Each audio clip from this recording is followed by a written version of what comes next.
Welcome to our channel, where nature, creativity, and determination come together. Today, we invite you to follow the inspiring journey of a young girl who chooses a simple life and builds her own bamboo house on a quiet hillside.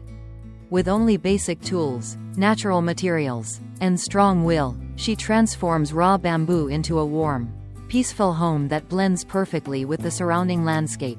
This channel is not just about building a house, but about building a dream, respecting nature, and living sustainably. If you enjoy stories of off-grid living, traditional construction, and peaceful countryside life, don't forget to subscribe, like, and share our videos to support the journey.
The journey of building a bamboo house on a hillside is not only a construction process, but also a story of patience, resilience, and harmony with nature. From the very first day, the girl understood that this project would require more than physical strength. It would demand careful planning, respect for the land, and a deep understanding of natural materials. She began by walking the hillside repeatedly, observing the slope, the direction of sunlight, the flow of rainwater, and the strength of the wind. Choosing the right location was crucial, as the house needed to be stable, safe, and naturally comfortable throughout the seasons. The next step was gathering materials. Instead of relying on modern industrial supplies, she chose bamboo as the main building material because of its strength, flexibility, and sustainability. Bamboo grows quickly, is environmentally friendly, and has been used for centuries in traditional construction. She carefully selected mature bamboo stalks, cut them by hand, and transported them down the hillside. Each piece of bamboo was then cleaned, dried, and treated using traditional methods to improve durability and resistance to insects and moisture. This stage alone took weeks, but it laid a strong foundation for the entire project. Preparing the ground was one of the most challenging parts of the process. The hillside terrain was uneven, requiring careful leveling without damaging the surrounding environment. She used simple tools to dig and shape the ground, creating a stable base for the structure. Stones found nearby were used to reinforce the foundation, reducing erosion and increasing stability during heavy rain. Throughout this phase, she worked slowly and thoughtfully, ensuring that every step respected the natural balance of the land. Once the foundation was complete, the construction of the bamboo frame began. This was the moment when the project truly started to take shape. She measured and cut each bamboo pole with precision, then tied them together using natural rope and traditional joint techniques. These methods allowed the structure to remain flexible, which is especially important on a hillside where wind and weather conditions can change rapidly. The frame gradually rose from the ground, forming the walls and roof skeleton of the house. Each completed section brought a sense of progress and motivation. Building the roof required special attention, as it needed to protect the house from rain, sun and wind. She layered bamboo poles carefully, creating a strong yet lightweight structure. Natural materials such as leaves and grass were added to improve insulation and keep the interior cool during hot days and warm during cooler nights. The roof design also allowed rainwater to flow away from the house efficiently, preventing water damage and erosion around the foundation. As the main structure was completed, she moved on to the walls and flooring. Bamboo mats were woven by hand and attached to the frame, creating walls that were both breathable and sturdy. The floor was raised slightly above the ground to protect against moisture and insects. This design choice also improved air circulation, making the living space more comfortable. Throughout this stage, she paid close attention to detail, ensuring that every surface was smooth, secure, and safe. The interior of the house was designed with simplicity and functionality in mind. She built basic furniture such as a bed, table, and shelves using leftover bamboo. Each item was carefully crafted to fit the space and serve a clear purpose. Natural light was maximized through open sections and small windows, reducing the need for artificial lighting during the day. The result was a warm, peaceful interior that reflected a lifestyle focused on balance rather than excess. The final stage of the process involved blending the house into its natural surroundings. She planted grass and small plants around the structure to prevent soil erosion and enhance the natural beauty of the hillside. Paths were created using stones and wood, making it easier to move around without disturbing the land. Over time, the bamboo house began to feel like a natural part of the landscape rather than a structure imposed upon it. The result of this long and demanding journey is more than just a house. It is a symbol of independence, creativity, and respect for nature. The bamboo house stands strong on the hillside, offering shelter, comfort, and a deep sense of accomplishment. It proves that with determination and thoughtful planning, it is possible to create a sustainable home using simple materials and traditional techniques. Living in the completed house brings a unique sense of peace. Surrounded by fresh air, natural sounds, and open views, the The girl experiences a connection to nature that modern living often lacks. Every part of the house tells a story of effort and learning. From the foundation stones to the woven bamboo walls, the project not only transformed the hillside but also transformed her, strengthening her skills, confidence, and appreciation for a simple, sustainable way of life. In the end, this bamboo house represents a successful balance between human creativity and the natural world. It shows that building with nature, rather than against it, can lead to beautiful and lasting results. The journey may have been long and challenging, but the outcome is a meaningful home and an inspiring example for anyone who dreams of living closer to nature.